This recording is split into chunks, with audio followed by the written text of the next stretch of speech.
Fidèles amis et futurs amis de la chaîne chrétienne Christus Vivit, bonjour et bienvenue. Nous rendons grâce à Dieu pour cette nouvelle occasion de rencontre dans le cadre de votre émission dominicale, Ce que j'ai compris ce dimanche. Comme tous les dimanches, le Seigneur dans sa parole attire notre attention sur un pan précis de notre vie de foi. Qu'en est-il donc de ce dimanche, 25e dimanche du temps ordinaire de l'année liturgique A? Dans un instant, nous aurons la réponse des chrétiens d'ici et d'ailleurs.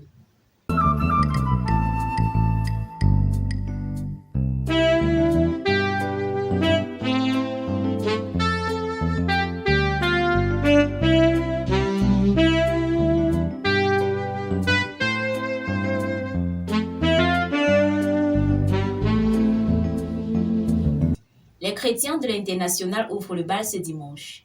Depuis la paroisse Saint-Christophe de Kinshasa en République démocratique du Congo, notre frère Hugues Mukengeshaï nous fait parvenir son partage. Shalom, shalom, je vous espère tous bien.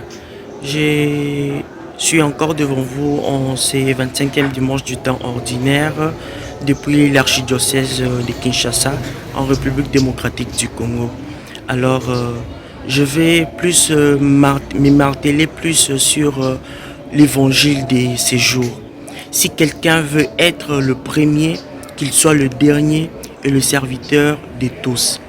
Le Christ s'est rabaissé jusqu'à notre rang d'humain. Lui qui est plus grand que tout. Et pire encore, il mord à la croix comme un brigand. Mais ce qui est vraiment étonnant et remarquable est que après sa mort, 3 jours après, il ressuscite d'entre les morts.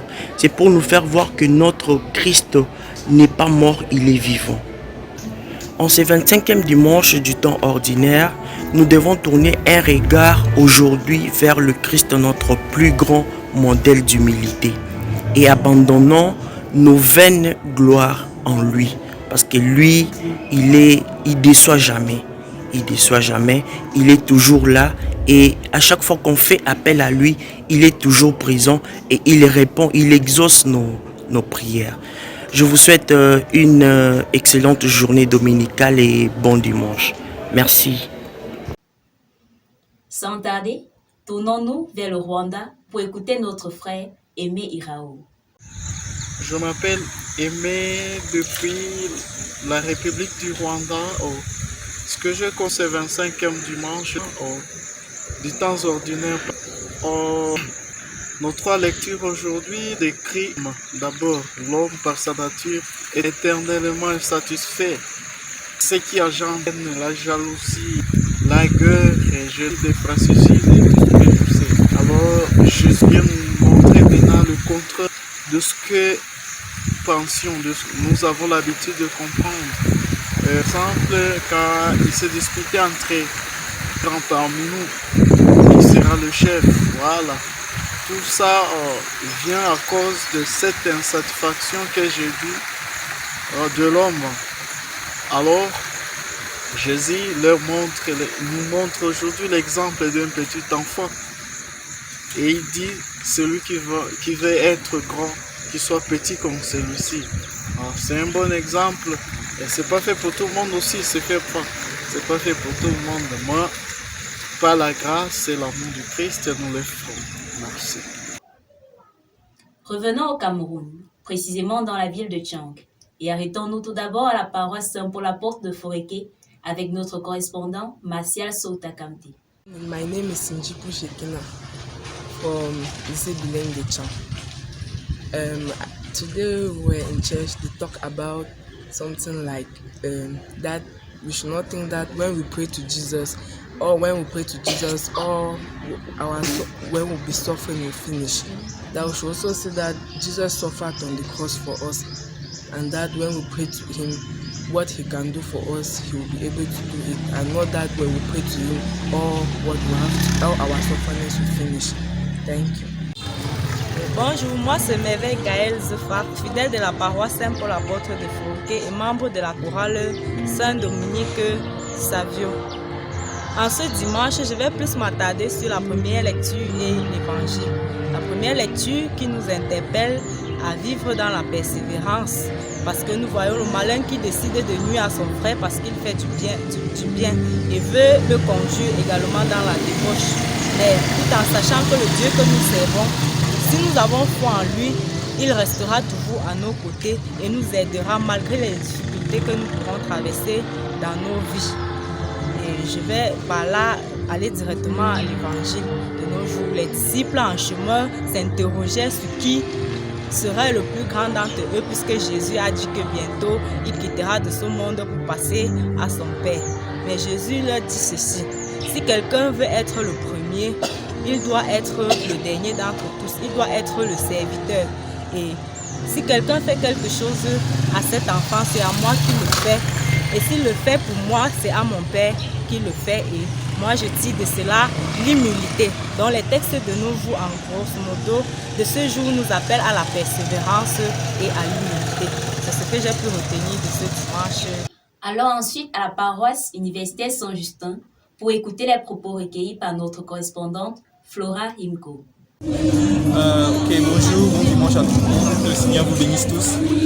En ce jour spécial, moi je crois que le message était assez fort, le message de Christ. C'est un message d'humilité. Nous devons être humbles, occuper la dernière place comme il l'a fait. Nous devons chasser de nous l'orgueil et surtout, nous devons prier à chaque fois pour que cet amour pour nos frères et sœurs et cet amour pour lui soit toujours renouvelé. C'est à travers cela qu'on va recevoir la sagesse véritable du ciel. Parce que l'humilité, c'est la voie vers le Seigneur, c'est la meilleure voie pour comprendre les sagesses du ciel. Donc voilà humblement ce que j'ai pu retenir aujourd'hui. Merci.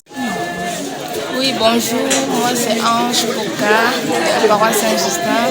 Ce que j'ai compris ce dimanche est que le Seigneur nous demande d'accepter de souffrir d'abord en offrant toutes nos demandes à lui, qu'on accepte que sa volonté s'opère en nous, même si on doit un peu souffrir pour atteindre le bonheur qu'on veut atteindre, qu'on souhaite avoir, qu'on se sacrifie, qu'on lui adresse nos prières et qu'on laisse nos désirs personnels en second plan, qu'on patiente que sa volonté s'opère dans nos vies et qu'on ait beaucoup l'esprit d'humilité, qu'on demande sincèrement la grâce à Dieu d'avoir un esprit d'humilité et d'être fidèle pour lui.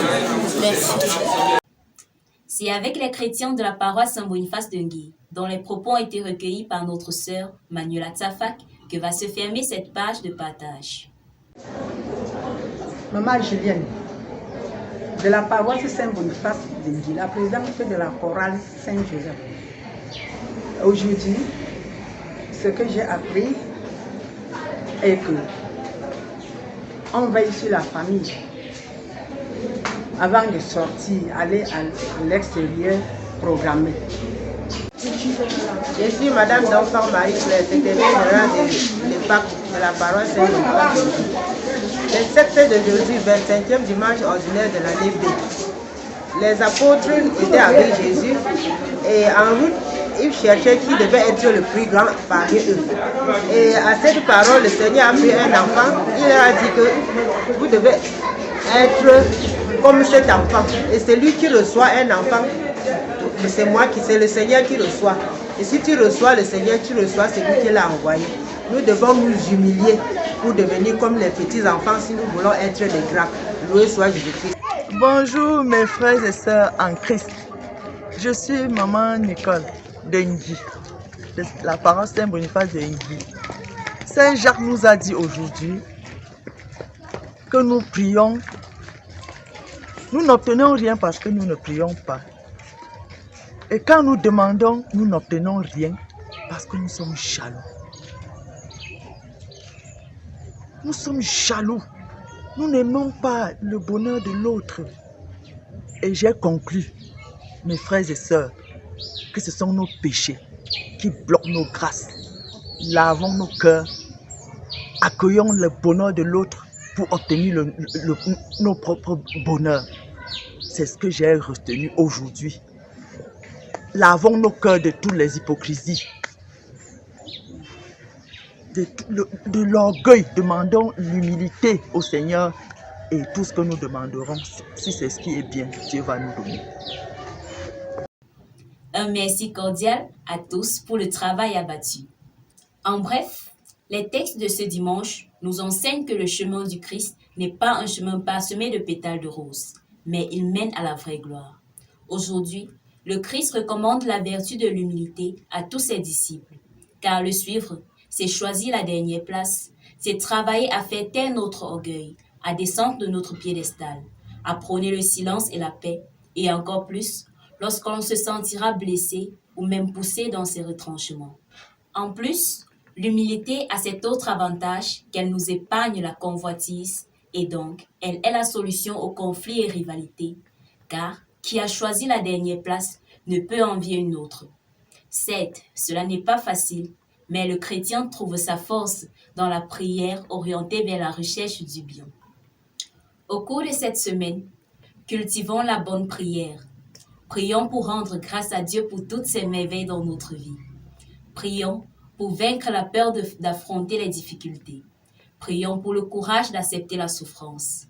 Prions pour nos frères et sœurs et par-dessus tout, prions pour obtenir la grâce de l'humilité. C'est sur ces mots que prend fin cette édition de Ce que j'ai compris ce dimanche.